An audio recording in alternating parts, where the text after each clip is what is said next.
My hobby is to draw pictures. And so I drew a picture of my friend. Because I was watching you the other day. Oh, that's brilliant. That's really good. And a friend of a friend tells me that you like to fish, but that you're crap at it. But anyway... No, that is not true. That is not true. I'm gifted. That is brilliant. No, Thank you. You know what I love to do is go to Leicester Square and watch the guys, you know how they do illustrations.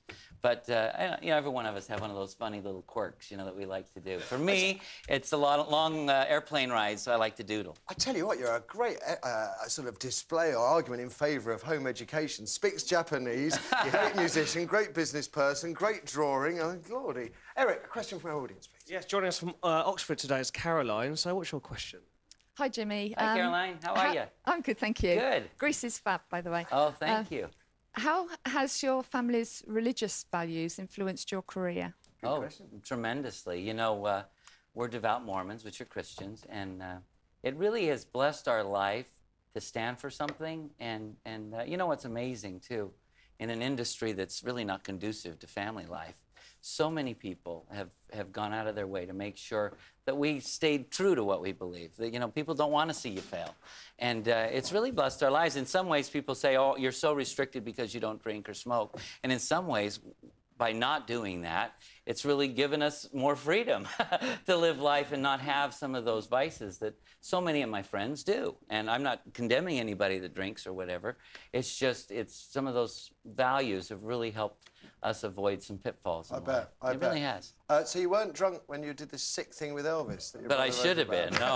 Well, this is a great story. Go on. Donnie is the problem.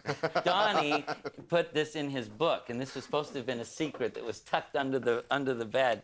But when I was a young boy, I was one of the very first Elvis impersonators.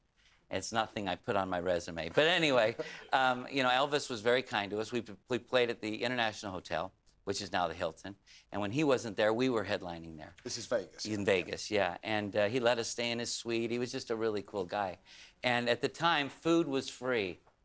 And I was this chubby little kid that ordered cheese sandwiches every 5 seconds, you know. And I had sunstroke, you know, sunburn. Yeah.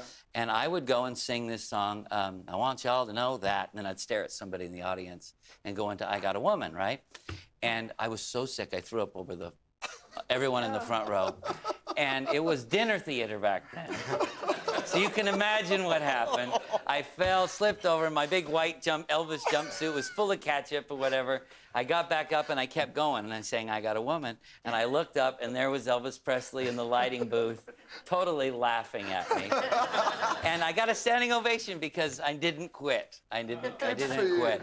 But it's one of those most embarrassing moments, you know. You don't go throwing up on people.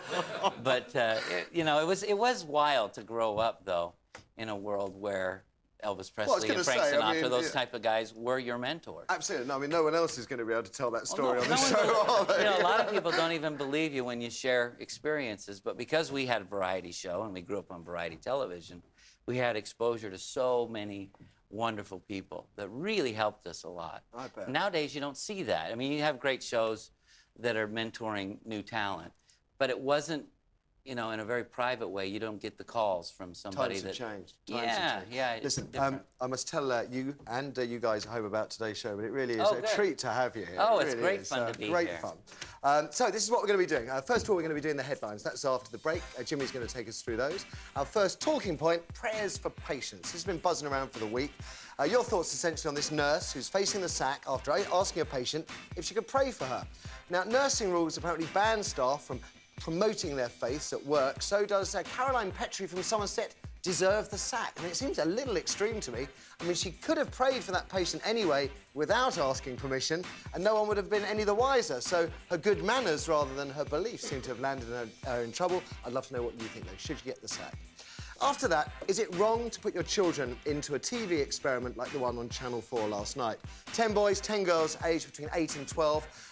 They're living together without parents. That's the plot. And the result, if you saw it, was bullying, tears, heartbreak and violence. And not surprisingly, there are calls for social services to get involved in the papers today. But involved with what? With whom? That the parents who put their kids up for this 2-week show, or the broadcaster insists this is a valid social experiment to see if young kids can look after themselves? I love your thoughts, please. And tell me, would you put your kids up for something like this? And finally, could you live a year without telling a lie? A man from Swansea vowed to do just that. He's now gone almost 50 weeks without fibbing. Could you manage the same? And it's fascinating because he's found the experience hard, but he also said it's been very rewarding. I bet. But could you do it too? Here's Amy with all the numbers. Amy. OK, so